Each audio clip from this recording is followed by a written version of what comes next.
8절까지 말씀 함께 보십니다. 누가복음 23장 26절부터 28절까지 재간절 연단절 교독하고 마지막 절은 같이 읽도록 하겠습니다. 누가복음 23장 26절에서 28절입니다.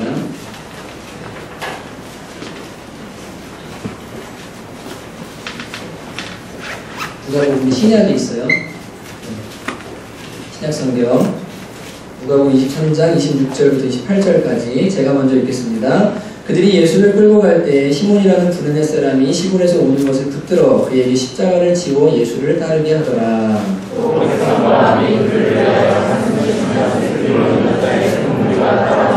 함께 읽습니다. 예수께서 돌이켜 그들을 향하여 이르시되 예루살렘에 따르라. 나를 위하여 오지 말고 너희와 너희 자녀를 위하여 오라. 28절과 같이 한번 읽겠습니다. 시작. 예수께서 돌이켜 그들을 향하여 이르시되 예루살렘에 따르라. 나를 위하여 오지 말고 너희와 너희 자녀를 위하여 오라. 네, 기도합니다. 하나님 아버지, 오늘 사랑하는 중고등부 자녀들과 함께 예배하게 되었습니다. 주님, 다른 예배 형식과 다른 분위기일지 모르겠지만 우리 친구들의 마음을 여시고 오늘 예배하면서 살아계신 하나님을 경험할 수 있도록 은혜를 내려주시옵소서.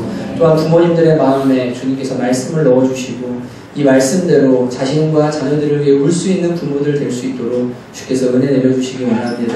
세대가 악합니다. 점점 더 주님을 멀리하는 이 세대 가운데 귀한 자녀들을 허락해 주신 것 너무나 감사합니다. 주님, 말씀으로 복음으로 잘 양육할 수 있도록 부모와 교사와 교회 위에 은혜 내려주시고 지혜를 더하여 주시옵소서.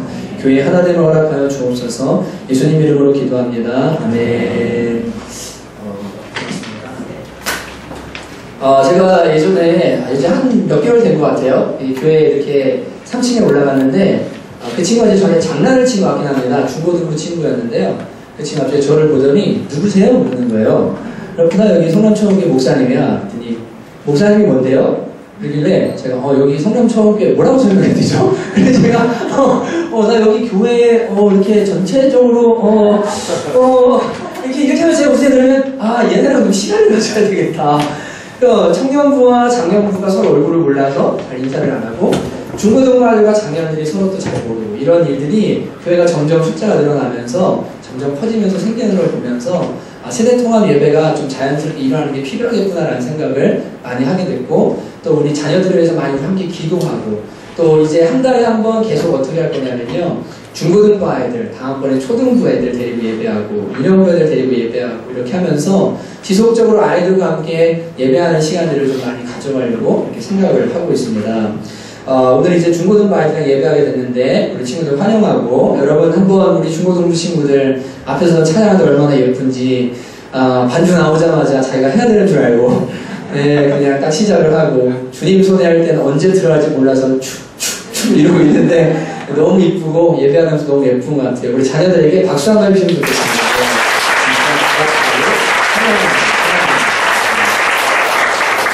제 인생을 바꾼 눈물이 있었습니다. 저도 여느 아이들이랑 똑같이 사춘기를 정말 심하게 보냈습니다. 이제 더 듣고 싶으신 분들은 중고등부 수련회에 오세요. 그럼 얘가 이번에 중고등부 아이들과 목요일부터 참여해서 그 몸도 트고, 몸 트는 게 뭔지 아세요? 같이 목욕도 하고 남자애들이랑 말만 안 트고 다 트고 이제 애들이랑 같이 보내려고 하는데 정말 극심한 사춘기를 제가 방황하면서 보냈습니다. 고1 때부터 시작된 방황이 진짜 휘황찬란했어요. 여러분 저 따라하면 절대로 안 돼요. 네, 그러나 위로를 받길 바래요. 왜냐하면 이렇게 산 사람도 여기 있잖아요. 여러분은 저보다 훨씬 더 훌륭한 사람들이 될 거예요. 여러분의 자녀들은 훨씬 귀하게 하나님이 사용해 주실 거예요. 믿으시기 바랍니다. 진짜로 믿으시기 바랍니다. 고1 들어가서 방황이 시작이 됐는데 중학교 2학년 때 아빠가 엄마를 때려서 아프게 하시는 그 모습을 제가 보면서 허리뼈가 끊어지고 장애를 얻게 되는 모습을 보면서 속에 막 쌓아놨던 그 분노가 고등학교 1학년에 올라가면서 터지기 시작했어요. 근데 그때는 교회에서 아빠가 목사님이니까 성가대도 하고 교사도 하고 주일날 청소도 하고 토요일날 청소도 하고, 진짜 겉으로 보면 쟤는 목사님 아들이고 정말 착해, 쟤는 진짜 교회도 열심히 섬겨, 믿음도 좋아, 이런 이야기를 들으면서 섬기고 있었지만 뒤에서는 되게 심하게 병들어가고 있었어요. 저희 동네에 월릉교라는 다리가 있어요. 정혜선 전사님이랑 안경미 집사님이 아십니다. 왜냐면 거기는 주로 노는 애들이 다니는 자리예요. 정혜선 전사님은 놀진 않으셨어요. 저분은 지리적으로 아시는 거고, 경미 집사님은 체험적으로 아십니다. 그 다리를 노는 아이들이 항상 건너다니는 다리라는 거를 경미 집사님이 알아요. 목사님도 그 다리를 애용했어요. 거기에서 항상 밤에 친구들과 함께 야자가 끝나면 생라면에 소주를 까서 열심히 고등학생이 술을 마시고 거기서 잠들기도 하고, 생라면을 먹고 구토를 하게 되면 라면이 소화가 안 된 채로 식도를 긁으면서 올라오는데 이 고통은 이루 말할 수가 없어요. 진짜 1년 반 정도를 친구들이랑 술을 얼마나 마셨는지 한 이틀에 한 번꼴로 계속해서 술을만 마셨어요. 신세 한탄하고 인생 한탄하고 부모님 욕하면서. 그리고 얼마나 강한 거를 좋아했는지, 나는 잘 싸울 거야, 나 이길 거야. 제가 부위가 안 돼요. 이쪽 손은 부위가 이렇게 되는데 이쪽은 부위가 안 됩니다. 손이. 왜냐하면 주먹질을 하다가 상대방이 피했는데 벽에다가 쳐가지고 여기가 근육이 찢어졌어요. 그래서 이게 부위가 안 됩니다. 이 손가락이 말리질 않아요. 그냥 싸움박질도 엄청 하고 다니고 막 술 먹고 그러면서 소위 말하는 일진 있잖아요. 일진의 삶을 조심스레 남들은 모르게 잘 살고 있었어요. 무엇에 홀린 듯이 밤만 되면 뭔가가 저를 불러내요. 이 친구들을 만나러 가고 싶어서 밤에 나가요. 야자 끝나고 10시에 들어왔다가 아빠가 잠들면 잠든 사이에 나가요. 어떻게 나가냐면 그냥 나가면 안 되니까 창문을 열고 나갑니다. 제 방 창문이 2층에 있었는데 저희 집이. 근데 그 2층 창문을 열고 나갑니다. 그리고 새벽 4시까지 막 놀아요. 그냥 재밌게 놀아요. 그리고서는 아버지가 새벽 매입에 나가시기 1시간 전에 전 이제 집으로 들어가야 되는 거예요. 창문에 담을 타고 들어가서 방에 아무렇지 않게 잔 것처럼 이렇게 누워 있습니다. 어느 날은 들어갔더니 아버지가 야구방망이를 들고 제 방에서 창문을 너무 들어갔다 순간 아버지가 또 이놈의 새끼! 그냥 그날 진짜 난리가 났었어요. 진짜 밤새 맨날 그렇게 놀기를 거의 1년 반 정도를 고2 중반 정도까지, 초중반 정도까지 제가 열심히 한 것 같아요. 성적은 점점 곤두박질을 막 쳤어요. 근데 어느 날 하나님께서 저를 되게 사랑하셔서 저를 터치를 해주셨습니다. 목뼈 4번째가, 경추가 세도막이 났어요. 예, 이렇게 뒤로 떨어져서 이 목이 완전히 꺾여서 4번째 뼈가 세도막이 났습니다. 근데 저는 의지 한국인이었어요. 우리 친구들도 그런 친구들 있죠. 엄마가 때리는데 때리면 때릴수록 나는 끝까지 버틸 거야 하면서 날 죽여 이러면 끝까지 잘못했다고 하고 버티는 친구들 있죠. 목사님이 그랬어요. 그래서 어떻게 했냐면 저는 선생님이 벌을 주잖아요. 관물대 위에다가 엎드려 뻗쳐를 시킵니다. 매미는 주로 이렇게 문에 매달리는 거, 그리고 이렇게 칠판 있잖아요. 거기 이렇게 매달리는 거, 이런 거 맴매매매하고 이런 걸 시키거든요. 그때 근육이 생겼어요. 제가 진짜로 나는 벌도 잘 받을 거야. 나가서 평행봉도 하고 막 힘세고 막. 근데 관물함에다가 다리를 올리면 5분을 못 버팁니다. 어른도. 근데 15분 넘게 딱 하면서 버티는 거예요. 그러면 담임선생님이 공수부대 출신인데 이완이 들어가 깡다고 있구만. 제가 딱 하고 이러면서 내가 이 정도야 막 이런 막 이게 강함인 줄 알고 그렇게 고등학교 생활을 보내는 고딩이었어요. 문제만은. 근데 주님이 이 목을 꺾어 놓으셨는데 이만큼 부은 거예요. 근데 의지의 한국인이잖아. 나는 안 아파요. 그래서 야자까지 다 했어요. 이걸 목을 안 움직이고 이렇게 하고서 야자까지 다 했어요. 어찌됐든 저희는 강제였으니까 전부 했어요. 그리고는 집에 들어갔는데 저희 아버지랑 어머니가 저를 보더니 깜짝 놀라는 거예요. 첫째, 제 시간에 들어온 게 신기해서 얘가 왜 제 시간에 들어왔지? 그리고는 깜짝 놀랐어요. 제가 그때 제 방으로 쑥 들어가는데 대화도 잘 안 했으니까 목이 거북이 껍질처럼 이만큼 파랗게 부어있는 걸 보고는 야! 너 무슨 일이야? 그리고는 저를 보더니 오라고 그러는 거예요. 그래서 아버지가 보니까 심상치가 않아요. 그래서 원자력병원 응급실에 그 밤에 가게 됐어요. 가서 CT를 찍어보니까 4번째 뼈가 세도막이 나서 다 완전히 끊어져 있었습니다. 근데 감사한 것은 인턴이 저를 눕혔어요. 가자마자 목 환자니까 목베개라고 딱 눕혔는데 다음날 아침에 왜 그 신경외과 부장 선생님이 의사 선생님 모셔가지고 엄청 칭찬을 했어요. 그 인턴을. 세상에 애를 어떻게 잘 눕혀놨는지 뼈가 고자리에 그대로 맞았대요. 제가 너무 감사한 거예요. 왜냐하면 이게 뼈가 끊어져가지고 신경을 건드리거나 문제가 생기면, 근데 이게 충격은 있었는데 3일 동안 소변을 못 봐서 나중에 소변줄을 꽂아가지고 소변을 다 빼냈거든요. 이 이상이 오긴 오더라고요. 근데 나머지가 감각은 좀 이상하지만 문제가 없도록 뼈가 정확하게 맞은 거예요. 너무 감사한 거예요. 그래가지고 그 다음날 다시 찍어보니까 야, 뼈가 잘 들어맞았다. 이 정도면 잘 고정을 시키고서, 그리고 그때부터 제가 여드름이 나기 시작했어요. 이제 제 인생을 다 오픈하는데 정말 그때는 피부도 깨끗하고, 예, 저희 학교에 정말 전교 여학생들이 몰려와서 믿거나 말거나 진짜예요. 야, 전학원 애가 있는데 있잖아. 진짜 잘생긴 애가 왔어. 이래가지고 막 그랬던 얼굴이 깁스를 6개월가량을 풀렀다 뺐다라고 다니면서 목에서부터 나기 시작하는데 온몸에 퍼지기 시작하더라고요. 이 고정을 잘 시키면 이 아이가 잘 붙을 것 같으니까 고정을 시키면 되겠다. 깁스를 하고 그 다음에 입원을 해 있었습니다. 근데 두 번째 날이었는데 밤에 자고 있는데 이렇게 오른쪽 팔에 뭔가 좀 느낌이 이렇게 있어요. 뭔가 모르겠는. 그래서 제가 눈을 딱 뜨고 고개를 못 드니까 이렇게 봤어요. 봤는데 저희 어머니가 제 팔을 한 손으로 잡고 한 손 이렇게 어금맞고서 고개를 푹 숙이고 울고 계셨어요. 그냥 우는 게 아니고 기도를 하고 계셨던 것을 제가 분명히 들었습니다. 제 귀로. 저희 어머니는 알다시피 저를 낳아주신 어머니가 아닙니다. 저를 길러주신 어머니입니다. 정말 온 마음을 다해서 저를 사랑해 주셨어요. 근데 제가 그렇게 속을 썩였는데 그 다친 저를 위해서 밤에 엎드려서 울면서 기도하고 있는 그 엄마의 눈물과 그 기도가 그 밤에 저희 영혼에 호숫가에 떨어진 돌처럼 잔잔하게 파장을 일으키기 시작을 했어요. 어머니께서 낳고 나서 얼마 안 있다 말씀하셨습니다. 야, 너 수련회 좀 한번 가볼래?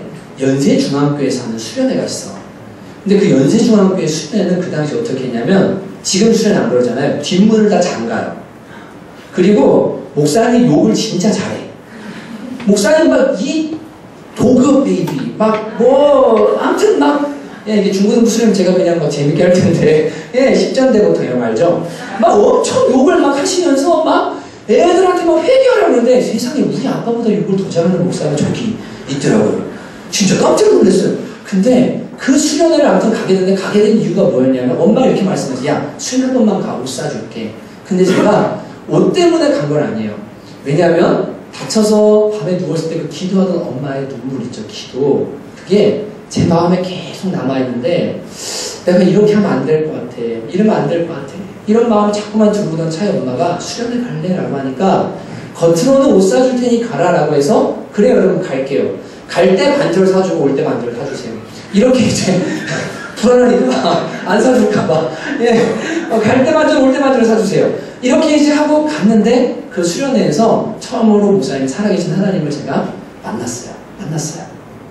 그 이후에도 제 인생에 흔들림이 있었지만 갈 때처럼 하나님께서는 저를 신실하게 붙들어 주셨고, 지금까지 제 삶을 인도해 주셔서 목회자가 되게 하셨고, 오늘에 이르게 하나님께서 은혜를 허락해 주셨습니다. 그날 병상 곁에서 흘린 그 엄마의 눈물이 저는 제 인생의 전환점을 만든 눈물이라고 분명히 생각하고, 그리고 시간이 지나고 보니까 그냥 하소연하기 위한 눈물, 한탄의 눈물, 내가 너 때문에 못 살겠어! 내가 죽을 것 같아! 하면서 막 우는 그 눈물 말고, 하나님 앞에 흘린 그 눈물, 그 정죄된 눈물은 이 한탄의 눈물과는 차원이 다른 눈물이구나. 그 눈물은 소리 없고 조용한데 깨끗하고 힘이 있구나라는 것을 시간이 지나고 나서야 제가 느끼게 됐습니다. 저는 이제 여러분들에게 오늘 중고등부 알려주셔 설교를 길게 하려고 하지 않습니다. 저는 여기 계신 부모님과 이제 아이들과 교사들에게 이제 이야기를 하고 싶습니다. 예수님께서 골고다 언덕길로 올라가시면서, 십자가에 올라가시면서 막 피투성이로 무거운 짐을 지고 이 세상 죄를 대신 감당하기 위해 올라가시는데, 예수님을 바라보면서 많은 여자들이 눈물을 흘리기 시작했어요. 애통하기 시작했습니다. 그랬더니 주님이 그 여인들을 바라보시며 말씀하셨어요. 너희는 나를 위해 울지 말고 도리어 너희와 너희 자녀를 위해 울어라. 왜냐하면 내가 지금 십자가에 갈갈이 찢기고 못 박히고 피 흘린다고 울지 마라. 왜냐하면 너희가 회개하지 않으면, 너희 자녀가 회개하지 않으면, 너희가 하나님께로 돌아오지 않으면 내가 당한 이 형벌보다, 내 비참한 모습보다 너희들이 더 하나님 앞에 비참하게 될 것이기 때문에 이스라엘이 곧 멸망하게 될 텐데, 그 멸망을 바라보시면서 너희들 회개하지 않으면 내가 십자가에 이렇게 비참하게 죽는 모습보다 더 비참하게 비참하게 하나님 앞에 심판받고 지옥 가게 될 텐데 너희와 너희 자녀를 위해서 도리어 지금 울어야 되지 않겠는가? 주님께서 이 여인들을 향해서 애통해 하시며 우시는 모습이 나오고 있습니다. 여러분, 주님은 말씀하셨습니다. 너희 자녀를 위해 울라라고 하지 않으셨어요. 너희와 너희 자녀를 위해 울라. 여러분, 먼저 부모들에게 이야기합니다. 하나님의 마음이 무엇인지를 아셔야 되는데 여러분이 자녀들에게 교회 열심히 가, 너 주님 열심히 믿어야 돼, 너 말씀 읽어야 돼, 기도해야 돼 라고 해서 이 아이들이 바뀌는 게 전혀 아니에요. 부모인 여러분이 먼저 바뀌셔야 됩니다. 그렇기 때문에 여러분이 먼저 여러분의 영혼을 위해서 울 수 있는 사람들이 되셔야 돼요. 자녀들을 위해 울기 이전에 누구를 위해서 우냐면 바로 내 영혼을 위해서예요. 내 자신을 위해서 울 수 있는 부모들 되시기를 주님의 이름으로 축복합니다. 여러분, 자녀를 거룩하게 살기 원하십니까? 그러면 여러분이 거룩하셔야 됩니다. 자녀들이 미디어를 끊기를 원하십니까? 그러면 직장 끝나고 들어가서 하루 종일 핸드폰 보는 미디어 중독을 여러분이 먼저 끊어야 됩니다. 여러분, 자녀가 회심하기 원합니까? 그러면 여러분이 먼저 회심해야 됩니다. 맛보지 않은 것을 어떻게 자녀들한테 맛보게 해줄 수 있고 강요할 수가 있습니까? 너희와 너희 자녀를 위해 울라. 먼저 누가 울어야 되냐면 부모가 자기 자신을 위해서 울어야 돼요. 자녀들을 위해서 울기 전에 먼저 내 영혼이 하나님의 바로 서기 위해서 우는 부모들이 되셔야 됩니다. 저희 아버지가 그 혼란스러운 가정사 안에서 저를 어느 날 가족들 앞에서 때리면서 하신 말씀이 있었어요. 제가 어퍼컷을 할 때 빵 때리고 그 다음에 배를 복싱을 하셨거든요. 진짜 명치를 있는 대로 때렸는데 얼마나 아프던지 열심히 맷집을 연습했는데 아빠랑 한번 싸워보려고 나중에 제가 그런 사람이었는데 근데 맞고 나서 제가 화가 나가지고 아버지한테요 때리지 못하니까 나 목사하기 싫다고 집 나갈 거예요. 그리고는 딱 돌아서는 순간 저희 아버지가 저한테 한마디 하셨어요. 야, 누가 목사들의 임마? 그리스도인이나 되라. 근데 그 말이요 제 내류에 팍 꽂혔어요. 전 어려서 자라면서 나는 크면 목사가 돼야 되나봐, 아빠가 하는 그 일을 해야 되나봐 이런 생각을 하면서 살았는데 아빠가 갑자기 뭐라면 야, 목사는 고사하고 그리스도인이나 되라. 근데 그 말이 저한테 확 꽂히면서 내가 예수님 믿는 사람 맞나? 교회 다니는 사람 맞나? 진짜 그리스도인 맞나? 제 가슴에 엄청난 충격이 됐어요. 여러분, 자녀들이 여러분을 보면서 엄마 아빠가 야, 너 잘해, 너 교회 나가, 너 그리스도인 돼야 돼, 너 예수님 열심히 믿어야 돼 이런 말 하기 전에 자녀들이 여러분을 볼 때 엄마 아빠는 그리스도인 맞아요? 엄마 아빠 먼저 그리스도인 되세요. 엄마 아빠 먼저 거룩하게 사세요. 엄마 아빠 먼저 화내지 마세요. 왜 그렇게 술 마시고 왜 그렇게 방탕하고 왜 그렇게 사세요 라고 혹시 자녀들이 여러분한테 싫다하지 않을지 부모된 입장에서 나를 위해서 먼저 울 수 있기를 주님의 이름으로 축복합니다. 여러분, 부모가 회개하지 않고 부모가 거룩하지 않고 부모가 변하지 않고 어찌 자녀의 회개와 자녀의 거룩과 자녀의 변화를 가져올 수가 있겠습니까? 어찌 본인이 맛보지 않은 은혜를 자녀들에게 맛보게 해주겠습니까? 성경을 읽어봤어야죠. 이 성경이 얼마나 아름다운지를 내가 맛봐야 야, 진짜 성경이 진리야. 얘야, 같이 성경 읽자. 같이 성경 공부하자. 아빠가 가르쳐줄게. 아빠가 읽어줄게. 여러분, 부모가 제발 부탁드립니다. 여러분 자신을 위해 먼저 우십시오. 무엇을 위해서요? 내가 먼저 회개하고 내가 먼저 참된 그리스도인이 돼서 하나님의 진노를 피할 수 있는 하나님의 온전한 자녀가 되기를 위해 여러분 자신을 위해 울 수 있기를 주님의 이름으로 축복합니다. 수련회를 갔다 오면 항상 이런 문제가 생깁니다. 이제 우리 윤서가 수련회를 갔다 왔어요. 애가 딱 갔다 왔는데 표정이 틀려요. 그리고 애가 뭔가 은혜를 받은 것 같아요. 집에 오더니 지금도 존댓말 쓰죠? 네, 여기 부모님한테 존댓말 안 쓰는 사람 손 들어봐요. 아, 그래요? 그럼 부모님한테 꼭 존댓말을 연습하기를 목사님이 권해줄게요. 네, 왜냐하면 모든 사회생활의 예의의 기초는 집에서부터 시작돼요. 네, 가정이 중요해요. 근데 부모님한테 존대하는 연습을 하면 그리고 수련회가 끝나고 하면 무조건 집에서 존댓말을 시작해야 돼요. 왜냐하면 여러분 바뀐 거 뭘로 알 수 있어요? 부모님. 여러분이 은혜 받은 거 뭘로 알 수 있어요? 받는 애가 말이 바뀌어요. 청소를 열심히 자기 방 정리를 삶으로 보여줘야 돼요. 내가 예수님 믿고 은혜 받았더니 부모님을 공경하라고 해서 제가 공경하기 시작합니다. 제가 주님은 질서하나님이라고 해서 깨끗하게 정리하기 시작합니다. 삶으로 변화되는 걸 보여줘야 되는데 그 중에 첫 번째가 뭐냐면 말이 변화돼야 돼요. 여러분 이번 수련회 끝나면 중고등부 친구들 부모님한테 다 존댓말 할 수 있기를 주님의 이름으로 권면합니다. 무슨 애교 부리고 이런 것도 못하는 얘기 아니에요. 뭐 할 때마다 사랑하는 아버님 제가 5만 원이 필요합니다. 아버님 등록금이 필요합니다. 어마마마 이런 거 하라는 얘기가 아니라 진짜 부모님에 대한 공경 그것을 마음으로 말로 표현할 수 있어야 돼요. 근데 우리 윤서가 수련회 갔다 왔어요. 근데 윤서가 또 바뀐 거예요. 바뀌었어. 부모가 물어봅니다. 야 윤서야 은혜 많이 받았니? 윤서가 말합니다. 네 은혜 많이 받았어요. 그럼 엄마가 뭐라 그럴까요? 그럼 공부 열심히 해야지. 네. 공부 열심히 해야지. 은혜 받으면 뭐 열심히 해야 돼요? 신앙생활 열심히 해야죠. 하나님 열심히 섬겨야죠. 교회 열심히 가야죠. 예배 열심히 참석해야죠. 부모가 뭐가 중요한지를 모르니까요. 은혜 받으면 공부해야 되는 줄 알아요. 은혜 받으면 이 세상 비전에 달려가야 되는 줄 알아요. 영혼이 얼마나 중요한지를 부모가 몰라요. 지금 이 아이의 영혼이 공부가 중요한 게 아니에요. 여러분 요새 아이들이 인터넷의 제자들이에요. 여러분 제자 교육 교회에서 다 실패했는데 인터넷은 성공했어요. 애들을 제자화시켰어요. 하루 종일 인터넷에 붙어 살아요. SNS에 붙어 살아요. 거기서 들어오는 정보들을 습득하고 그걸로 심지어 폭탄을 제조하는 것까지 배울 정도로 아이들이 인터넷의 제자가 되어가고 있어요. 이 아이들을 여러분이 공부시킨다고요? 공부시켜서 이 아이들을 바꾼다고요? 얘네를 공부시키면 얘네가 좋은 아이들이 된다고요? 절대 그렇지 않아요. 이 아이들의 영혼이 먼저 잘 되지 않으면 이 아이의 범사와 건강은 절대로 책임질 수 없어요. 여러분 아이들이 공부가 우선이 아니에요. 먼저 이 아이들이 은혜 받고 하나님 알고 주님과 교제하는 법을 배우고 주님 손에 이 아이들의 인생을 온전히 드리면 주님이 이 아이들이 공부가 필요하면 공부하게 하실 거예요. 주님이 이 아이들이 재능이 필요하면 재능을 주시고 그것을 발휘할 수 있는 길들을 열어주실 거예요. 여러분 그게 하나님께 맡긴다는 거 아닙니까? 근데 부모가 뭐가 중요한지를 몰라요. 그러니까 뭘 위해서 우냐면 하나님 우리 아이 대학 가게 해주세요. 대학 가게 해주세요. 대학 가게 해주세요. 천국 못 갈 걸 무서워하죠. 애는 지금 영혼이 망가져가지고 지옥 가게 생겼는데 지금 대학 가는 게 문제입니까? 여러분 대학 가게 해달라고 울지 마시고 천국 가게 해달라고 울 수 있는 여러분 되시기를 주님의 이름으로 축복합니다. 여러분 이 아이들이 돈 많이 벌지 못하는 것 때문에 울지 마시고 거룩하게 살지 못하는 것 때문에 우는 부모들 되시기 바랍니다. 여러분 이 아이들이 내 말을 안 따르기 때문에 우는 게 아니라 하나님의 말씀을 따르지 않기 때문에 울 수 있는 부모들이 되셔야 돼요. 여러분 무엇을 위해 우십니까? 부모가 자녀를 위해 울긴 우는데 하나님 앞에 뭐 때문에 우십니까? 진짜 이 아이들의 영혼 때문에 우십니까? 진짜 이 아이들이 천국 가기를 바라서 우십니까? 진짜 거룩한 주님의 제자 되기를 원해서 우십니까?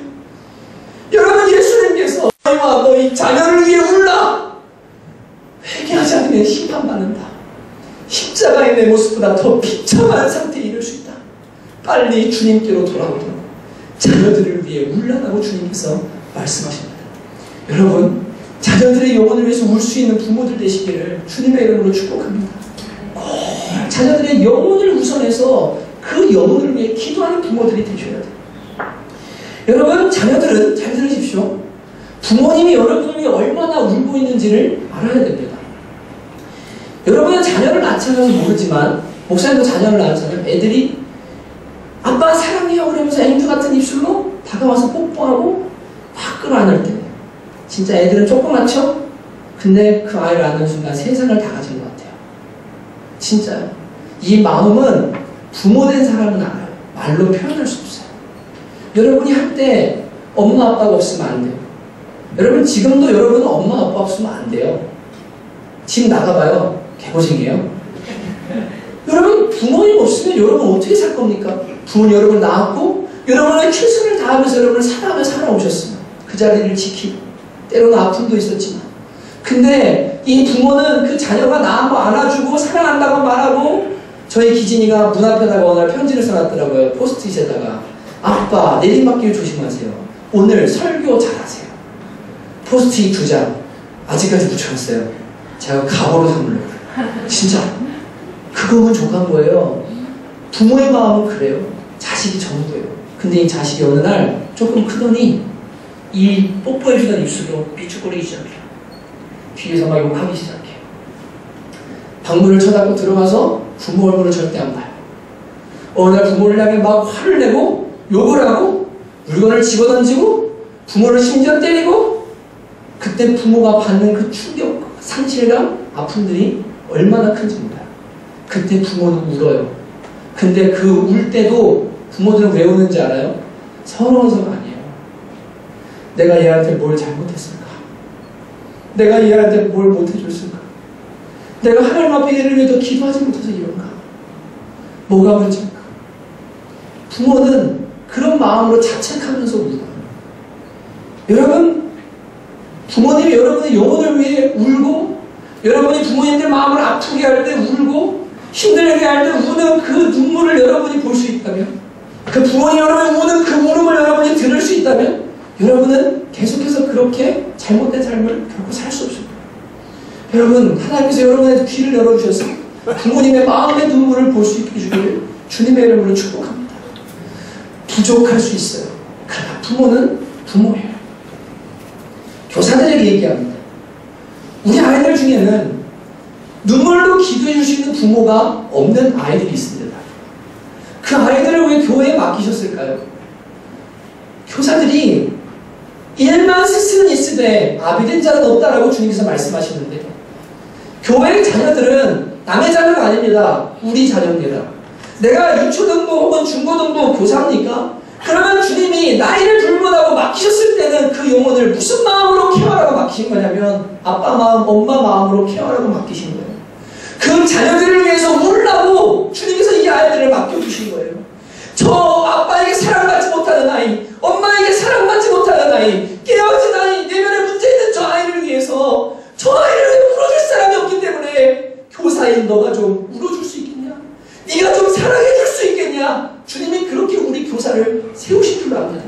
여러분, 중고등부 교사 여러분, 이 자녀들을 위해, 여러분에게 맡겨주신 영적 자녀들을 위해 울 수 있는 교사들 되시기를 주님의 이름으로 축복합니다. 여러분, 울면 그 눈물은 반드시 열매를 거둬요. 저희 사촌 중에 원근이라는 친구가 있어요. 저랑 동갑이에요. 이 친구는 초등학교 3학년 때 교통사고를 당했습니다. 그래서 머리에 약간 이상이 왔어요.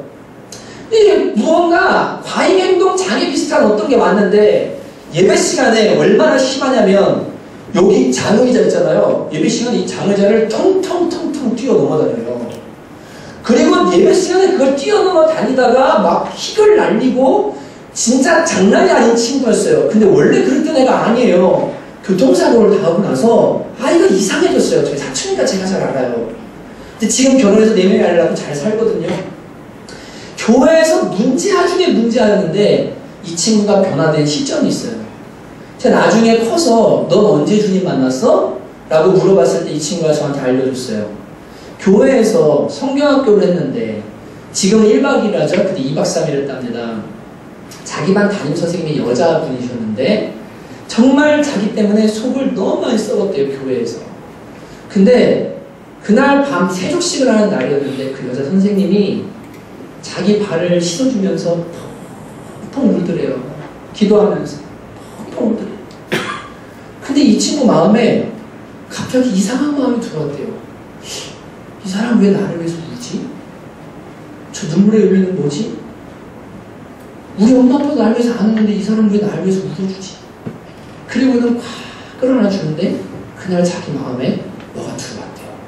그리고 무슨 생각이 들었냐면 저 선생님이 하려는 건 다 해야 되겠다. 저 선생님 기쁘게 해줘야 되겠다. 저 선생님한테 내가 좀 도움이 돼야 되겠다. 그리고는 이 선생님이 요청하는 대로 말하는 대로 이 친구가 하기 시작한 거예요. 중학생에 대해서는 찬양 인도자가 됐어요. 기타를 열심히 혼자 배웠어요. 고등학교 학생에 대해서는 주변에 있는 친구들을 모아가지고 연합 수련회 같은 걸 하는 그런 믿음의 아주 큰 인물들로 이 친구가 변화되기 시작했어요. 그 변화가 언제 시작됐냐면 그 선생님이 발붙들고 울기 시작했을 때 자기 마음에 뭔가가 들어왔대요. 그렇게 표현하더라고요. 어린 마음에 뭔지 모르는데 무언가가 들어왔대요. 여러분, 교회는 조금 다른 곳이어야 돼요.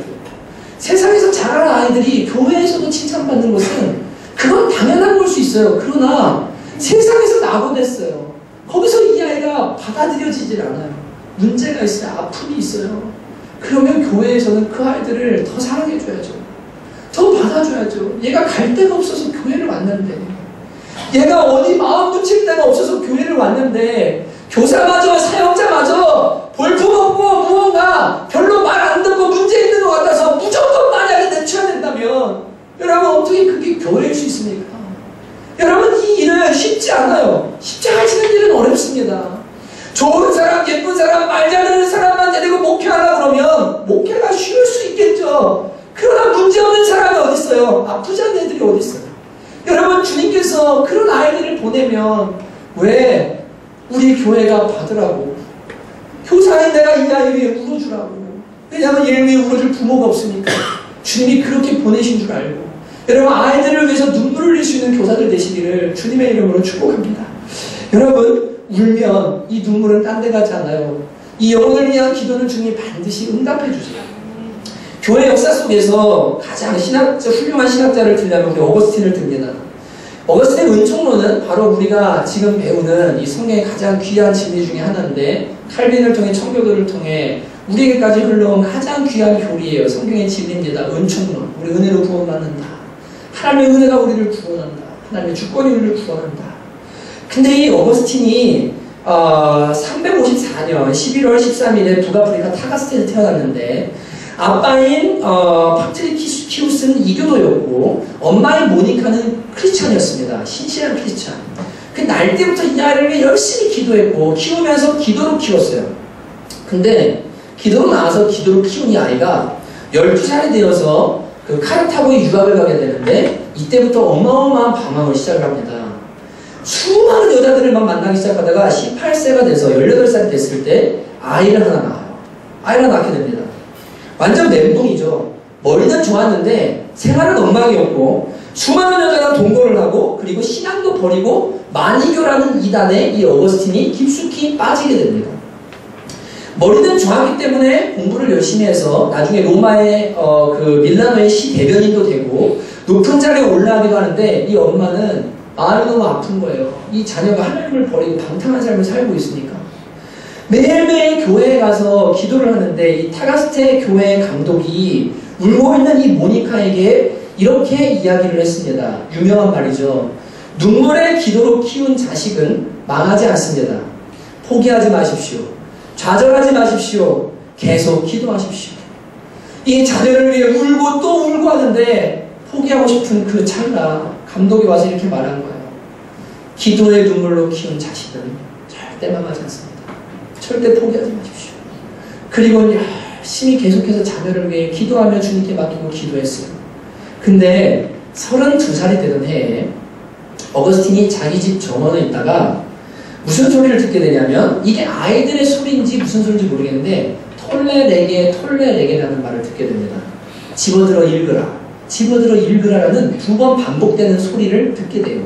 그리고는 이 어거스틴이 이 소리가 분명히 하나님께로부터 온 음성인 것을 분명히 알고 자기 어려서부터 신앙생활을 했잖아요. 방 안으로 들어와가지고 급하게 성경책을 펴니다. 편 구절이 뭐였냐면 바로 펴서 보였던 구절이 로마서 13장 13절이었는데 낮에와 같이 단정히 행하고 방탕하거나 술 취하지 말며 음란하거나 호색하지 말며 다투거나 시기하지 말고라는 이 말씀을 읽게 됩니다. 근데 이 말씀이 여러분 하나님 말씀 살아있는 거 믿으시죠? 근데 이게 사람이 잡으면 안 돼요. 성령이 잡으셔야 이게 역사예요.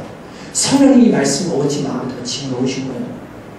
그날 이후로 술 끊고 방탕 끊고 하나님께 돌아서 회심하고 세례받고 하나님 자녀가 돼서 신학자가 되었는데 기독교 2000년 역사 속에 바울 이래로 어거스틴보다 훌륭한 신학자는 없다라고 할 만큼 귀한 하나님의 종이 되었어요. 여러분 이유가 뭘까요? 부모의 기도 때문이에요. 엄마의 눈물 때문이에요. 여러분 자녀를 위해 우십시오. 그 눈물 주님이 병에다 다 담아주십니다. 그리고 잠깐 시계추처럼 방황하는 것 같고 흔들리는 것 같아도 하나님께서는 우리를 한순간을 잘라서 지금을 보는 게 아니라 저 미래까지 바라보시는 분임을 믿고 주님께 우리의 자녀들의 영혼과 그들의 미래와 인생을 위해서 계속해서 울며 기도하십시오. 그래서 반드시 여러분의 자녀들을 영적인 귀한 인물들로 삼아주실 것을 저는 믿습니다. 저는 믿어요. 여러분 성경에 사무엘이 나오죠. 사무엘의 유일한 유산이 뭐예요? 엄마의 기도죠. 3살 젖된 아이를, 만 3살 된 애를 성전에다 맡겨놓고 엄마가 뭐 하겠어요? 그 아이 영혼을 위해 매일 기도할 거 아니에요. 하나님 이 자녀를 주님께서 길러주세요. 하나님이 이 자녀를 맡아주세요. 주님이 이 아이를 붙들어주세요. 매일매일 눈물로 기도하는데 여러분 자기 손을 떠나 있지만 하나님께서도 기도 받으시고 이 자녀를 양육하기 시작하시니 이스라엘의 왕정을 여는 귀한 사사로 주님이 사용하신 것을 보게 됩니다. 어린 시절에 유학을 간 목회자 자녀들을 많이 만납니다. 돈도 없고 가난합니다. 그런데 하나님께서 가라고 해서 갑니다. 그리고 부모는 줄 게 없으니까 기도밖에 할 게 없어서 기도합니다. 근데 하나님이 그 아이의 인생을 책임지시기 시작하세요. 수많은 그런 사람들을 봤어요. 여러분 부모님들 제발 부탁드립니다. 자녀 위에 우십시오. 자녀 위에 기도하십시오. 하나님께서 때가 되면 여러분의 자녀를 반드시 돌아오게 하실 뿐 아니라 귀한 주님의 사람들을 삼아주실 것을 믿습니다. 특별히 이번 수련회 중고등부 수련을 위해 교회 전체가 이 자녀들을 위해 기도하기 원합니다. 여러분 정말 이 아이들이 회심할 수 있도록 주님 만날 수 있도록 그래서 일단 주님의 자녀가 되고 관계가 맺어져야 돼요. 여전히 부족하고 죄 있지만 그래도 하나님의 자녀가 되어 회개하고 돌아가면 주님이 버리지 않고 붙들어서 끝까지 자녀들을 주님이 아름답게 만들어주시거든요. 주님 이번 수련회 우리 아이들이 주님 만나기 원합니다. 주님과 관계 맺기 원합니다. 회개할 수 있는 은혜 주시기를 원합니다. 여러분 부모된 여러분들께서 교회 전체가 같이 중고등부 아이들을 중보해 주시고 기도해 주셨으면 정말로 좋겠습니다. 이제 우리 영상을 볼 텐데 저는 중고등부 영상 보고 오전에 9시에 많이 울었어요. 이렇게 눈물이 막 나더라고요. 그래서 제가 이거를 같이 보지 말고 말씀 끝에 보고 같이 기도하면 좋겠다 이런 마음이 들어서 같이 보려고 합니다. 우리 중고등부 영상 같이 보시고 우리 자녀들 위해 한번 기도하는 시간 갖도록 하겠습니다.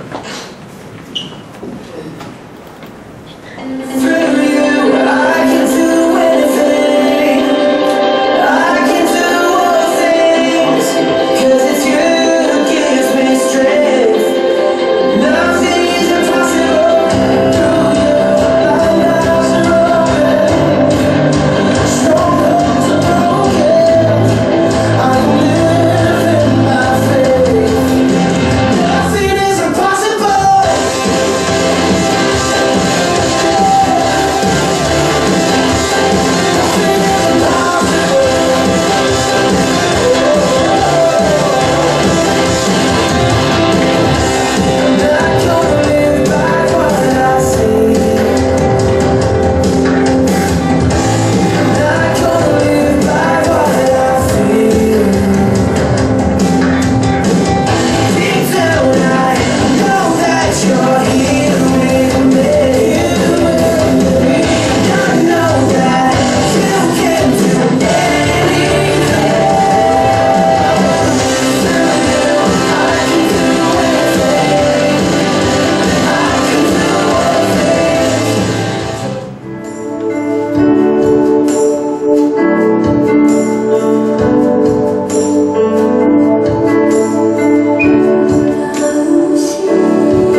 한번 손을 잡고 기도하십시다. 교사 선생님들은 아이들을 붙들고 함께 또 기도하십시다. 주님께서 말씀하십니다. 너희와 너희 자녀를 위해 울라. 회개하지 않으면, 돌이키지 않으면 내가 당한 십자가의 고난보다 더한 하나님의 진노가 예비되어 있는데 어찌하려고 하느냐. 너희 자녀를 위해 울라. 너희 자녀를 위해 울라. 여러분의 자녀가 내일도 모레도 계속해서 그 생명이 유지될 것이라고 생각하지 마십시오. 결코 우리는 미래에 대해서 어떤 것도 우리 안전을 보장하지 못합니다. 우리의 자녀에게 지금 가장 급한 것은 다른 것이 아니라 그 영혼이 거듭나고 회심하고 주님 만나는 일입니다. 하나님, 우리의 자녀들이 주님 만날 수 있도록 주님 은혜를 내려주시기를 간절히 원합니다. 자기 고집대로 살고 세상 풍조대로 살고 이 땅에 악하고 더러운 것들을 맛보며 사는 인생을 돌이켜서 살아계신 하나님을 인정하고 그분을 예배하는 예배자로 살 수 있는 은혜를 내려 주시옵소서. 우리의 자녀들을 변화시켜 주시옵소서. 성령이여 은혜를 내려 주시옵소서. 이 시간 우리 자녀들을 위해 죽어도 학생들을 위해 주님의 이름 앞에 간절히 불러함께 기도하며 나가도록 하시겠습니다.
여러분, 우리 부모님들 이 시간 회개하며 기도합시다. 우리 완전할 수 없습니다.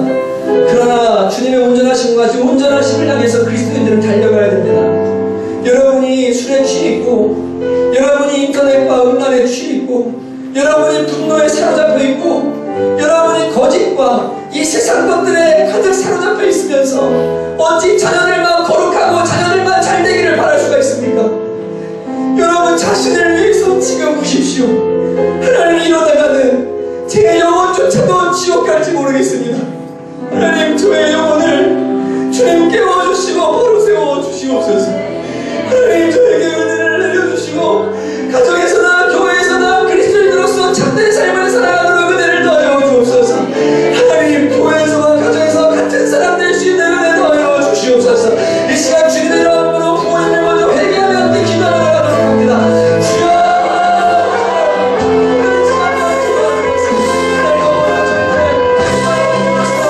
하나님,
목사님이 외부에 세션을 하러 나갔는데 큰 교회입니다. 유명한 교회입니다.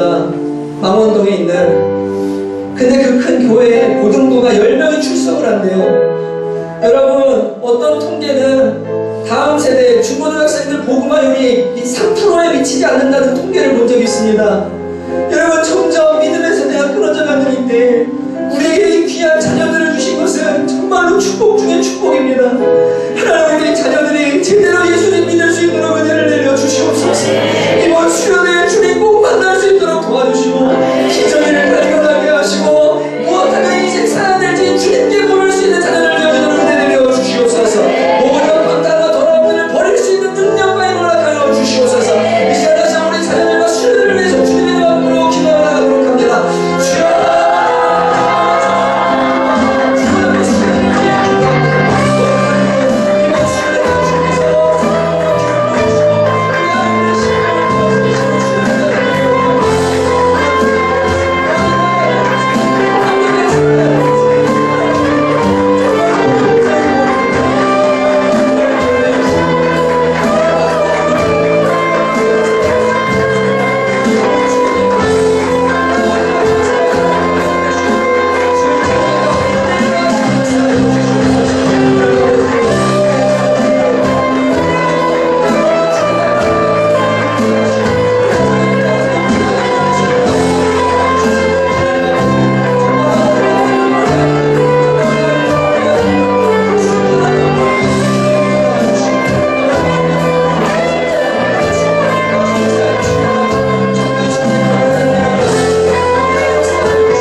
울 수 있는 목사와 사역자들 되도록 은혜를 내려 주시옵소서. 하나님 아버지, 중고등부 아이들의 마음을 여시고 이번 수련회에 하나님께서 큰 은혜를 부어주실 줄로 믿습니다. 주님, 살아계신 하나님 만나게 하시고 인생의 터닝포인트가 되어지도록 주께서 생명으로 충만하게 하여 주시옵소서. 사고 없게 하시고 오가는 길 지켜주시고 물놀이 위에도 안전으로 주님 지켜 보호하시고 예배 때마다 충만한 은혜 부어주셔서 이 아이들 정말 인생을 주님께 드리는 변화의 역사가 이번 수련회에 있게 하여 주시옵소서. 땀 흘리며 눈물 흘리며 여러 모양으로 수고한 교사들과 사역자들과 선생님들 또 여러 모양의 봉사자들이 있습니다. 주님 기억해 주시고 좋은 곳으로 갚아주시고 영혼의 수건 열매를 보고 기뻐하며 감사할 수 있는 은혜를 내려 주시옵소서. 예수님의 이름으로 간절히